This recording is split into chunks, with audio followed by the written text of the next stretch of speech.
I really love this panel. It's back when America actually used to make morally complex comics.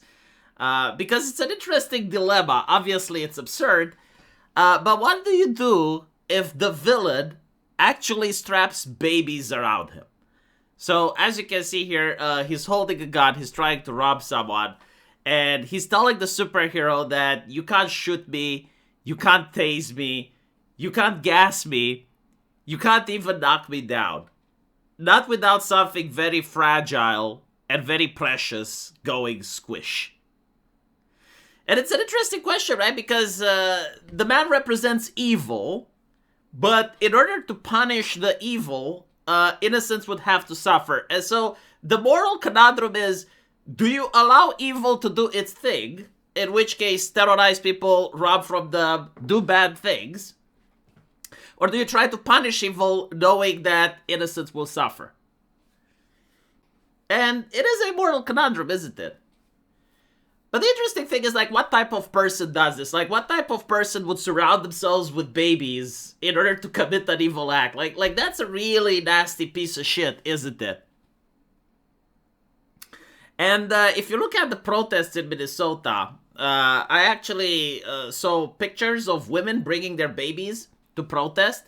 And a lot of right-wingers were outraged. They were basically saying, like, what are you doing? Are you trying to put the babies in danger?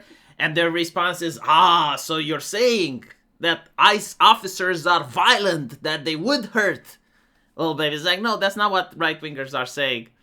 What they're saying is that you're this guy. Literally, that's what they're saying. Because here's the thing, right? What is Minnesota really about? Well, it's about the fact that left-leaning people do not want deportations to happen under any circumstance whatsoever. Like, I've never seen a left-leaning person suggest that there is any situation in which a deportation would be justifiable. And so it doesn't matter if you have a drug dealer, it doesn't matter if you have a human trafficker, it doesn't matter, whatever the case it is, that person should not be deported. And this is why they create sanctuary cities, right? But the thing is, like, the conversation of no deportations whatsoever is a non-starter. The overwhelming amount of taxpayers, even left-wing people, they would agree that, no, actually, there are situations where deportation shouldn't happen. You may find people, even on the right, that would say in individual cases, like, okay, it's an 80-year-old grandma. If you haven't deported her up until now, just leave her alone. You may have even leftists that would say, look, the person was born in the United States, they don't speak Spanish, they grew here, they're integrated in the community, leave them alone. But, like, even those people wouldn't say that, no, like, if it's a drug trafficker or a human trafficker, it shouldn't be deported. Right? Because, like, the majority of people, for them, the idea of no deportation under any circumstance is a non-starter. And the leftist knows this. And so what the leftist does is that they place themselves in danger, willingly. Like, they will try to block ICE officers, they will be antagonistic with officers, they will be as violent, as provocative as possible, hoping that one of them gets hurt. And when one of them gets hurt, they will put it in the media and they will want the public to care. And so their argument isn't you shouldn't want deportation to happen. Their argument is the people doing the deportations are inhumane, they're psychotic, they're evil. And so we need to dismantle the people doing the deportations. Like, we should fire all of them. Like, we agree that deportation should happen. It's just we want all the ICE officers fired. We want ICE officers to stop coming here. And their problem is that at this point, people know what they are doing. Like, the gig is up. People are aware that the ideology, the evil ideology, is surrounding itself with babies. And the idea is like, what you gonna do? What you gonna do? If you hurt me, officer, if you hurt me, you'll be on the news. And statistically speaking, if you have enough people, even if the officers are supposed to show restraint, at one point an incident will happen. And when that incident happens, like, Normie, don't you care? But Normie, what about the law, Normie? And so today I saw a student, apparently, was hit in the eye. And allegedly he is blind in one eye and an ICE officer did it. And my answer to that is like, okay, well, there are courts, like find out who is the officer, take him to court. It is what it is. And they're livid when you say it like that.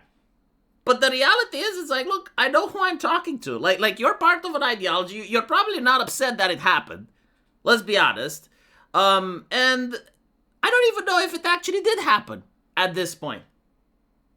Because the latest case with the ICE protester that got shot, which was in a car, initially the leftists told me that she tried to run away. Like, they were dead certain with this. And they showed me the image of the tires and everything. And then I saw the body cam, and the officer couldn't see the image of the tires, and she did run into him. And then the left told me, it's like, oh no, like the speed wasn't high enough, and it just merely bumped into him, and the shooting wasn't justified. And then apparently the media says that, no, he was hospitalized with internal bleeding. And now the left says, oh no, because internal bleeding can also just be a bruise. And I, who actually did med school, know that no, like a bruise would be called a hematoma.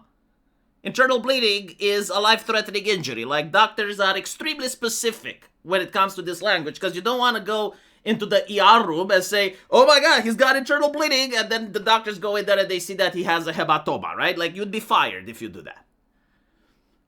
No, internal bleeding is a serious life-threatening condition, and I'll probably make another video about that to show you what I mean, but how many of these things until trust goes away? Like, if you have an ideology that its end goal is to be against immigration of any type, and their tactics are to encourage people to put themselves in danger, and then when one case happens, because like they're not going to show like when they're being aggressive to officers or when they are preventing officers from doing their job or even, they're not showing that, right? But when one case happens, they're going to lie about it, they're going to dial it to 11. Like, how many of these do you need until people are just going to say, you know what, I just don't care? Like, most taxpayer money are going to actually start hating the ideology and the people promoting the ideology more so than they would hate the officers who, by the way, the taxpayers literally paid them to do that job. Like, the taxpayers literally vote right-wing because they want that job to happen. So, this panel reminded me of the leftist tactics, and I'm actually sad that America doesn't do moral conundrums like this. The thing that I hated, by the way, is that in the comic, they completely bypass the moral conundrum. Apparently, Green Arrow comes through the roof. Like, there's a glass ceiling, and Green Arrow breaks it, and he uses a loop in order to pull this guy up. Which kind of bypasses the whole moral conundrum, like in an anime. They would have probably shot the guy. I mean, the idea is that if you let the evil go, then he will keep doing this. And the problem is, like, what happens when more people do this? See, like, this is when empathy starts being a problem. It's like, okay, well, let's say that it's unthinkable to take this guy out because a baby will get hurt. And obviously, it is a moral issue. But what happens if you don't take this guy out, and then other criminals that are like him, they start using the same tactic, right? Like, you're actually amplifying the problem. And then you end up to a point where so many people do this that the only solution is what El Salvador did, right? Which is to break human rights and have collective punishment and all of that, simply because society was too weak to act when the first case appeared. That's my take. Anyway, let me know what you guys think. And as usual, I will see you in the comment section. Take care.